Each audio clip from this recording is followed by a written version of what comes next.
That is cool. Yeah, the And best. I almost like those images of him the best because there was almost like full page size of detail on him, but it doesn't take a whole page to do it. Yeah, the best way to look at this book, and I know it's hard to read on a screen if you look at all the pages together, but the best way to look at it is page by page rather than panel by panel, because like the page by page works a lot. Well, because the panels kind of blend together and they're not always the discrete boxes that I kind of expected from the era. But like, there's a great page where there's a guy and he's doing the ball thing, the metal balls that click together. Yeah. And it's interspersed with this action, like kind of the background world that he's narrating of the private military guys getting ready for action, and we have our Swamp Thing on the side and he's looking on, and that's a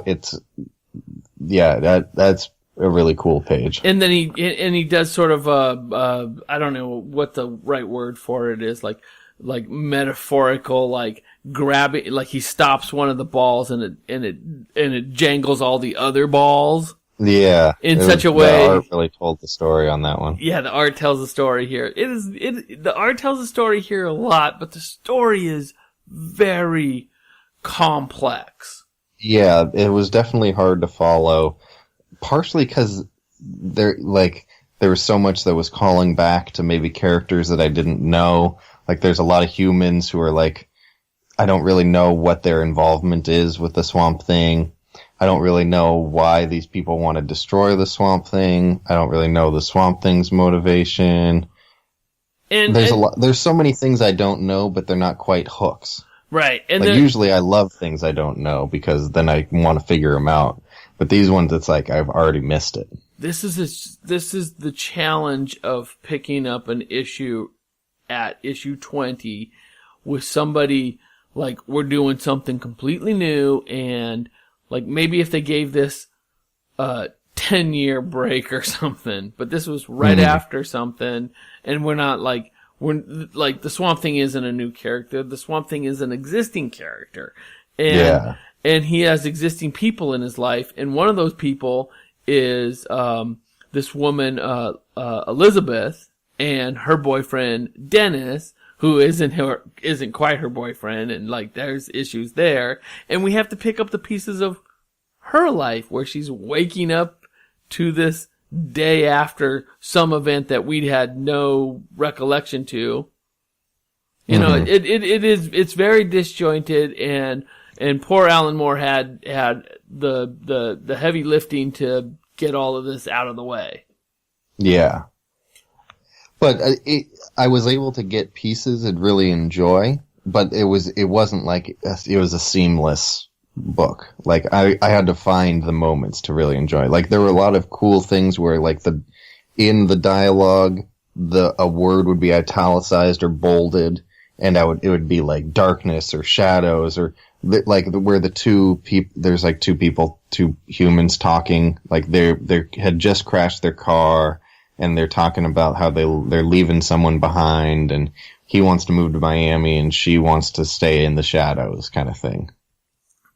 And I liked that, the imagery of the, like, shadows versus brightness, and like, I felt like, oh, this is a main theme, but I didn't really know why they were either on either side. That is a main theme of this, and our hero, the Swamp Thing, wants to stay in the shadows, and he has a conversation with his alien brother who is inside of him. Is that right? Yeah, I didn't really. So that was right at the beginning. He found there was this more human-looking monster type thing, and he was contrasting their struggles of being part human, part monster. But I thought he was I didn't realize he was it was an inside character. I thought it was an outside.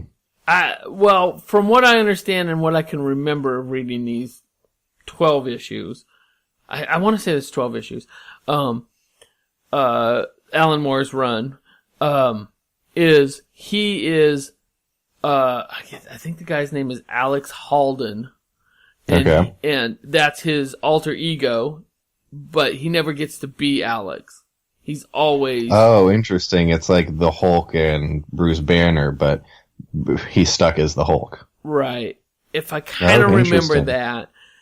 And well, then how did that character... Oh, and that character's dying means he can never go back or something like that. And he sort of becomes this Swamp Thing through that. But there's also this alien aspect to it that we got in the middle, or in the very beginning of this, and I don't quite gleam all of that. But it is light and dark, and the Swamp Thing wants to find this peace, this world of peace, but he's not going to find it in this world of noise.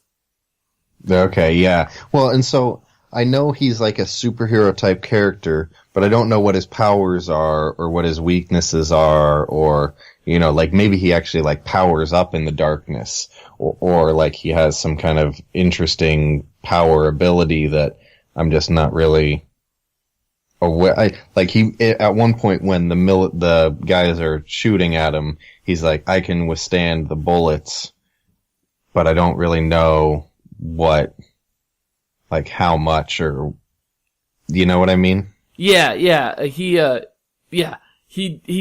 like, I think he's just sort of becoming who he is in this issue 20. Yeah. And he doesn't understand the limitations of his power. And we find out at the end, spoiler alert, what the limitations are. Yeah, if he gets shot 50 times, then he goes down or something like that. Like, he's definitely shot by snipers a lot. A lot. But then we have this sort of, like the military comes in, and I just love this, like we already alluded to this conversation, we already talked about this conversation, where he has this, like, the military come in and they're like, we can help, so this monster's from the UFO, and like this guy. Yeah, and he says it like YOU, foe, you know, or like. UFO. Yeah. And so I don't want to be like whatever, but like this guy's like sort of like this like hillbilly type of character who's just like, I'm willing to help you out, army guys. And that's funny by itself. But then we go into this conversation between two characters that I think don't have anything to do with this story. It's an elsewhere story. And I think we should just forget about this part. Okay, that's fair enough. Yeah, because I wasn't really sure how it was related, if they were part of a backstory, if they were something coming up. But it seemed like, I don't know, like, there was a lot of like, were these the people who their house blew up? They're like, that was where I lived. Yeah, it's just this sort of strange dream sequence that happens between these two people, and they're just coming to grips with what's going on in this world, and it makes very little sense in this straightforward. If we could try and make this Swamp Thing story a straightforward story.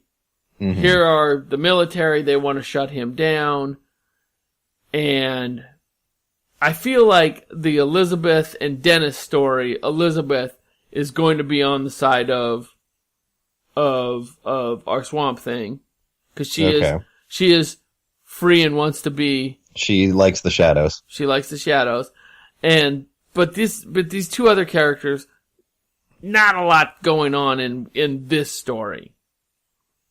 And not enough to tie it to this story. Does that make sense? Fair enough. Yeah, I'll take that. So we skip that little bit, and then we're just straight back into, which is like 2 or 3 pages, and then we're straight back into the private army, the army chasing down our Swamp Thing, our hero. And they get him. Yeah, and it's pretty decent action, but like the art I like the best is just of him. I don't really like there's a lot of shading kind of stuff that I don't know, makes it a little harder to read than it does give me a good mood setting. Uh-huh. But I do really like the helicopter's explosion and the fire. The fire is really cool. And I do really like the page where like the helicopter explodes. Right. And the paneling when they're shooting the flamethrower. That's pretty cool. The flames in this are amazing. And is the Swamp Thing killing people? He's killing them, right? He throws that guy pretty far. Well, I guess he killed he killed the people in the helicopter. Oh yeah, those people didn't survive. Oh, yeah, he doesn't have like the Batman code, but I don't really know what I don't really know what his code is. Yeah. So people are trying to kill him and he's taking them out. And why do they want to kill him? Why they know he's bad stuff. He's an alien force. Yeah, no, they're just saying he's an alien. I don't know if he actually is. Right. And so they're chasing him down, and this is all action. I'm gonna just say something right now about this art. Oh my god, this is just like fantastic double page spread art when and there's like this bird motif that kind of happens once in a while too. Yeah, I like that. It's just so neat looking.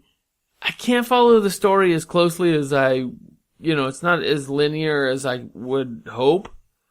But like, for this time period and this art, like somebody is doing something new and he pulls this copter down by one hand.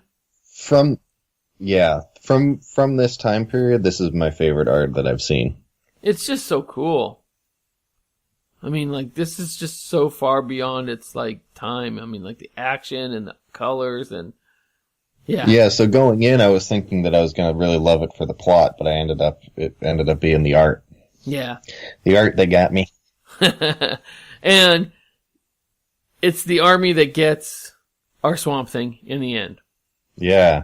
And so the beginning of the next, which is a great hook into, like, a great last panel or last page hook to the next issue is next, the anatomy lesson. Right, which is and cool. I'm like, oh, now I get to learn like what he actually is. Which is cool. And but like even before the anatomy lesson, we see like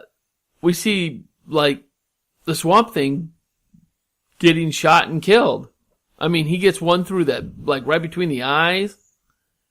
And for some reason I didn't think he was dead, but I guess he does seem pretty dead. Now that I thought he was just passed out with this bullet in his head and like bullets all wounds everywhere. Well, I really think of him as a plant, and like you could like you can shoot a plant and they just like grow around. Yeah, they just grow around, and that's what's going to happen here. He is not dead.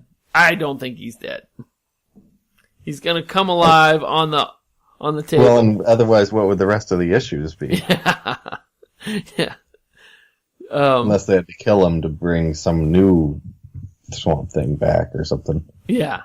I think this art is just fantastic. The sequencing is really done well.